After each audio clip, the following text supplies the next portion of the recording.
Sanksi kaca Amerika Serikat kerap menjadi momok menakutkan bagi negara dunia ketiga seperti Indonesia, Turki, dan masih banyak lagi.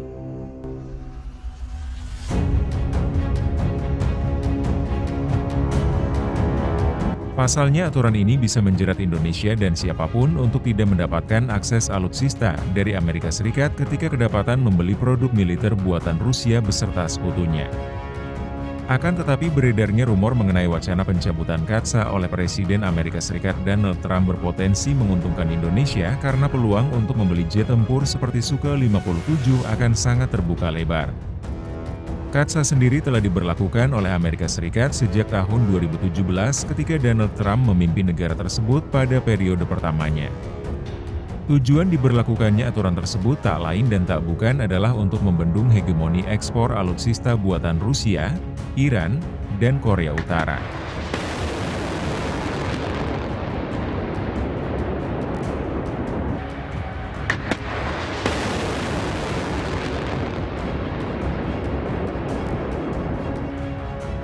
Lantas, jika resmi aturan tersebut dicabut oleh presiden baru berambut putih tersebut, maka bisa jadi Indonesia akan segera memboyong Su-57 mengerikan dari Rusia, tak terkecuali siluman Su-57.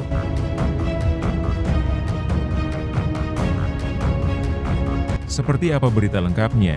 Mari kita simak sampai habis.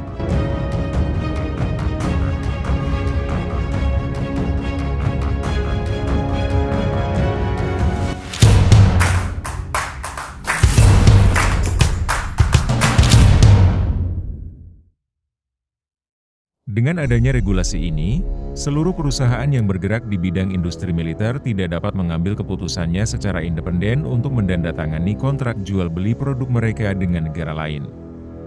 Artinya kontrak yang akan segera disepakati harus melalui persetujuan negara, termasuk Kongres sebagai pihak yang diberi kewenangan untuk menyetujui atau menolak berdasarkan ketentuan ini. Karena itulah, perusahaan Lockheed Martin tak bisa berbuat apa-apa ketika Gedung Putih dan atau Kongres menolak memberikan rekomendasi untuk menjual jet tempurnya ke suatu negara. Hal ini pula yang menyebabkan angka penjualan F-35 mengalami hambatan untuk masuk ke sejumlah negara dunia ketiga meski banyak kalangan yang mengeluh-elukannya sebagai jet tempur terbaik dunia. Lalu ketika memasuki tahun 2024, sanksi kaca itu pun perlahan-lahan mulai dicabut. Ini ditandai dengan adanya penandatanganan kontrak pembelian 40 unit F-16 Viper oleh Ankara dengan nominal 23 miliar dolar AS. Namun pada kuartal keempat 2024, kontrak ini dibatalkan lantaran Turki berupaya untuk memperoleh kembali F-35. Hanya saja F-35 saat ini sudah tak lagi menjadi prioritas utama karena sudah ada KAN yang semakin serius dikembangkan. Ketika Donald Trump sempat lengser dari kursi Presiden Amerika Serikat pada tahun 2021, kaca masih tetap berlaku di era pemerintahan Joe Biden.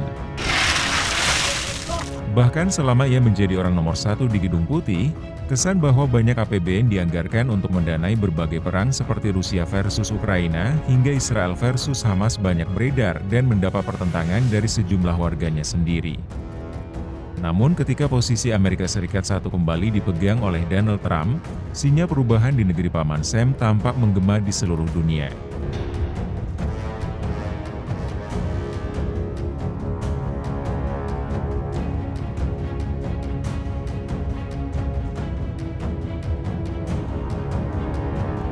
Disepakatinya gencatan senjata antara Israel dan Hamas secara permanen serta beredarnya pernyataan keluarnya Washington dari keanggotaan World Health Organization, WHO, memicu munculnya berbagai rumor lain. Termasuk adanya wacana pencabutan kaca yang selama ini memakan korban hingga membuat negara dunia ketiga seperti Indonesia merasa ragu-ragu untuk membeli jet tempur buatan Rusia.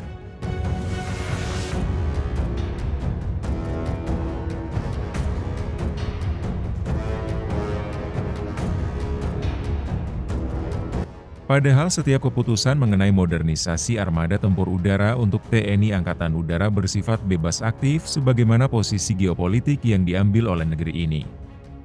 Artinya pertimbangan untuk membeli atau tidak membeli suatu pesawat semata-mata mempertimbangkan kos yang harus ditanggung beserta benefit yang akan diperoleh seperti transfer teknologi, kemudahan untuk memperoleh lisensi produksi di dalam negeri, dan masih banyak lagi.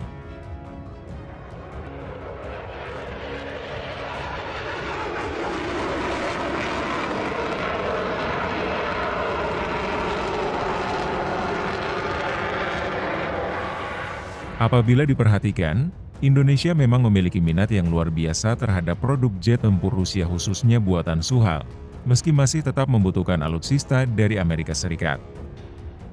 Kala itu, NKRI masih khawatir apabila sanksi KATSA diberlakukan sehingga pemerintah masih menahan diri untuk mengeksekusi kontraknya. Namun secerca harapan datang kepada Rusia ketika Prabowo Subianto didapuk sebagai RI1 menggantikan Joko Widodo. Bukan hanya menjadi sinyal positif untuk mengeksekusi kontrak pembelian Su-35, namun juga membuka peluang akuisisi Su-57 oleh Indonesia melalui Kementerian Pertahanan RI. Jika Donald Trump nantinya benar-benar mencabut regulasi KATSA, TNI AU untuk mengoperasikan Su-57 maupun Su-35 akan semakin terbuka lebar namun tetap bisa memperoleh akses membeli pesawat dari Amerika Serikat seperti F-15X yang diproduksi Boeing.